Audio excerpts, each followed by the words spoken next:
तो मथुरा के राजा उग्रसेन जी, इनका पुत्र है कंस। बड़ा ही आताताई अत्याचारी था, लेकिन उग्रसेन की ही सत्ता में इसकी एक छोटी बहन थी देवकी, जिसका विवाह कंस ने कर दिया। किससे? वसुदेव जी महाराज से विवाह किया और विवाह करके इनकी विदाई करने लगा। तो आज हम घोड़े को स्वयं चलाएंगे, रथ को हम स्वयं चलाएंगे। हमारी इकलौती बहन इतना प्रेम करते हैं तो हम इसको स्वयं लेकर के विदा करके जाएंगे महाराज। कंस चलाने लगा रथ, और जैसे ही रथ की लगाम पकड़ी तो आकाशवाणी हुई कि अरे कंस, आज जिस बहन को तू विदा कर रहा है ना, इसी का अष्टम गर्भ तेरा काल होगा, तेरी मृत्यु का कारण बनेगा। कंस भयभीत तो हो गया कि इसके गर्भ से जो बालक जन्म लेगा वो मेरी मृत्यु का वजह बनेगा, कारण बनेगा, इसलिए मैं इसे जीवित ही नहीं छोड़ूंगा। जब ये ही नहीं रहेगी तो महाराज फिर संतान कैसे होगी? तलवार उठा ली और केसों को पकड़ करके देवकी को मारने लगा। तभी वहां पर लोगों ने रोक दिया और कहा, कंस तू बुद्धिमान है और एक कायर पुरुष को भी ये कार्य, ये कृत्य शोभा नहीं देता, फिर तुझ जैसे योद्धा के लिए क्या ये बात शोभनीय है कि एक नारी पर तू हाथ उठा रहा, वो भी तेरी बहन, और इस शुभ अवसर पर कि जबकि इसका विवाह हुआ है, क्या ये बात उचित है? इस पर हाथ उठाना सही है? कंस धैर्य से और एक बार विचार करके कोई भी कार्य हो उसे विचार करके ही करना चाहिए, क्योंकि जो बिना सोचे कार्य करता है वो बाद में पछताता ही है। कंस को लगा कि बात तो सही है, विचार आया कि ये मेरी छोटी बहन है, लेकिन फिर सोचा कि विद्वानों ने भी कहा है, शास्त्रों में भी आया कि अपने प्राणों की रक्षा के लिए यदि किसी को मारना भी पड़े तो इस देह की सुरक्षा कर लो महाराज। तो मैं क्या कर रहा हूँ, मैं अपनी ही तो सुरक्षा कर रहा हूँ, क्योंकि इसे मार दूंगा तभी तो इसका गर्भ नष्ट होगा, और यदि ये जीवित रह गई तो ये बालकों को जन्म देगी और मेरा काल बनेगा, मेरी मृत्यु होगी। इसलिए यही नहीं रहेगी तो फिर बालक कैसे जन्म लेंगे? तो कहीं ना कहीं मैं अपनी ही सुरक्षा कर रहा हूँ, और अपनी सुरक्षा के लिए यदि इसको मार दूं तो उसमें भी पाप नहीं लगेगा। वसुदेव जी इसके मन के भाव को पढ़ रहे थे, समझ गए कि कंस के मन में क्या विचार चल रहा है। कंस को समझाया कि कंस, तुम जैसे बलशाली योद्धा के लिए एक निरापराध निरीह नारी की हत्या क्या शोभनीय है, इसलिए रुक जाओ, ये कृत्य मत करो महाराज। ऐसा करो कि मैं तुम्हें वचन देता हूँ, मेरे जितने भी संतान होंगे मैं ला ला के तुम्हें अपने हाथों से प्रदान करूंगा, उसके बाद तुम उसके साथ जो करोगे वही मुझे स्वीकार्य है। मैं तुम्हें सत्य वचन देता हूँ, क्योंकि सत्य पर भी ये पृथ्वी टिकी हुई है और सत्य से ही संसार चलता है महाराज। इसलिए ये वसुदेव संकल्प लेता है और सत्य वचन बोल रहा हूँ कि मैं अपनी संतान तुझे प्रदान करूंगा, उसके साथ जो तुझे करना हो वो करना। लोगों ने भी सहमति दे दी कि वसुदेव कभी झूठ नहीं बोलते हैं, ये सत्य बोल रहे हैं, इसलिए तुम इनकी बात मान लो। महाराज हमारी भी एक शर्त है कि कारागृह में रहोगे, बेड़ियां पहननी पड़ेगी, हथकड़ियां लगानी पड़ेगी, स्वीकार्य है महाराज। कारागृह में डाल दिया। समय आया 1 से लेकर के 6 बालकों को। कंस ने पहले बालक को तो छोड़ दिया था।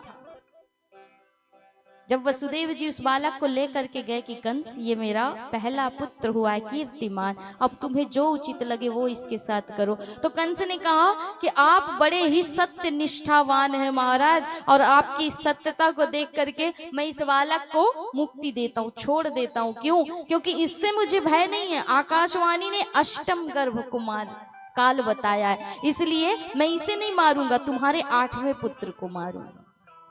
वसुदेव भी बड़े प्रसन्न हुए, उस बालक को लेकर के आए। इतने में जैसे ही वसुदेव जी गए, नारद जी का आगमन हुआ।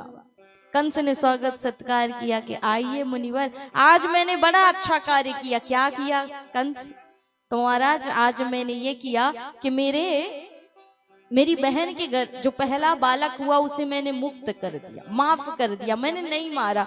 तो नारद जी ने कहा कि कंस, तुम हो तो बुद्धिमान, लेकिन तुमने देवताओं की नीति को शायद नहीं पढ़ा है, तुम देवताओं के गणित को नहीं जानते हो। महाराज कुछ बात समझ में नहीं आई तो तुम्हें समझा दूं कि देवताओं की गणित के अनुसार कौन सा पहला है कौन सा आठवां है कोई नहीं कह सकता। महाराज कमल का पुष्प लिया और उसकी पंखुड़ियों को खोल करके कहा कि अब गिनो इसमें से कौन सा पहला है कौन सा आठवां। किधर से भी कहीं से भी आप घूमोगे वो आठवां ही होगा, आखिरी ही होगा महाराज। तो 8 पंखुड़ियां उठा करके गिनाई, अब इससे गिनना आरंभ करो। ये कहीं से भी आठवां हो सकता है, कोई भरोसा नहीं मारा। तो देवताओं के गणित को तुम नहीं जानते हो, तुम बड़े भोले भाले हो, इसलिए ये कभी मत करना महाराज, उन बच्चों को मार दो। अब सोचिए कि नारद जैसा संत ये बात कह रहा है कि उन बालकों को मार दो, तो कोई तो दोष होगा उनका,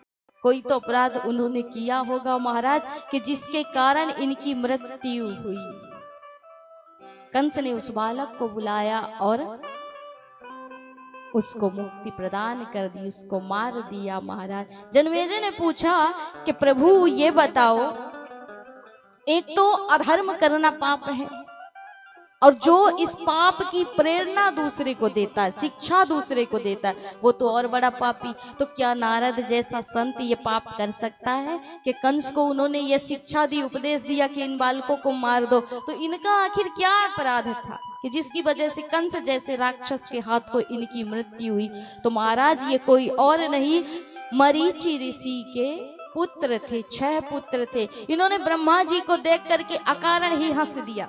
ब्रह्मा जी को आया क्रोध, उन्होंने श्राप दे दिया कि जाओ तुम 6 के 6 राक्षस बन जाओ। अब ये 6 बालक जो थे ये बन गए किसके? कालनेमी के पुत्र। कालनेमी के पुत्र बनने के बाद भी इन्हें अपने पिछले जन्म का स्मरण था कि हम एक ऋषि बालक थे और हमें श्राप बस राक्षस की योनि मिली। तो ये वहां भी तपस्या करते थे, साधना करते थे। अब ये कालनेमी के जो पुत्र बने थे, मरीचि ऋषि के पुत्र, ये अगले जन्म में बनने वाले थे किसके पुत्र? हिरण्यकश्यपु के। हिरण्यकश्यपु को ये बात बड़ी अजीब लगी कि यदि ये साधना करेंगे, भजन करेंगे तो इनकी मुक्ति हो जाएगी, और यदि ये मुक्त हो गए तो फिर महाराज ये मेरे पुत्र बन करके नहीं आएंगे। इसलिए हिरण्यकश्यपु ने भी इन्हें श्राप दे दिया कि तुम देवताओं की आराधना करते हो, जाओ तुम पाताल में निद्रा के वशीभूत हो जाओगे और 1-1 वर्ष में जन्म लेकर के आओगे, तब तुम्हारे पिता के हाथों ही तुम्हारी मृत्यु होगी महाराज। तो वही वसुदेव महाराज के 6 पुत्र बनकर के आए और कंस ही कालनेमी था जो इनका पिता था, आज कंस के रूप में आया। इस प्रकार 1 से 6 बालकों को कंस ने मार दिया। 7वां बालक आया, ये बलराम जी थे। योग माया ने इसे देवकी के गर्भ से निकाल करके रोहिणी के गर्भ में 5वें महीने में स्थापित कर दिया महाराज। इसलिए ये दोनों माताओं के पुत्र कहलाए।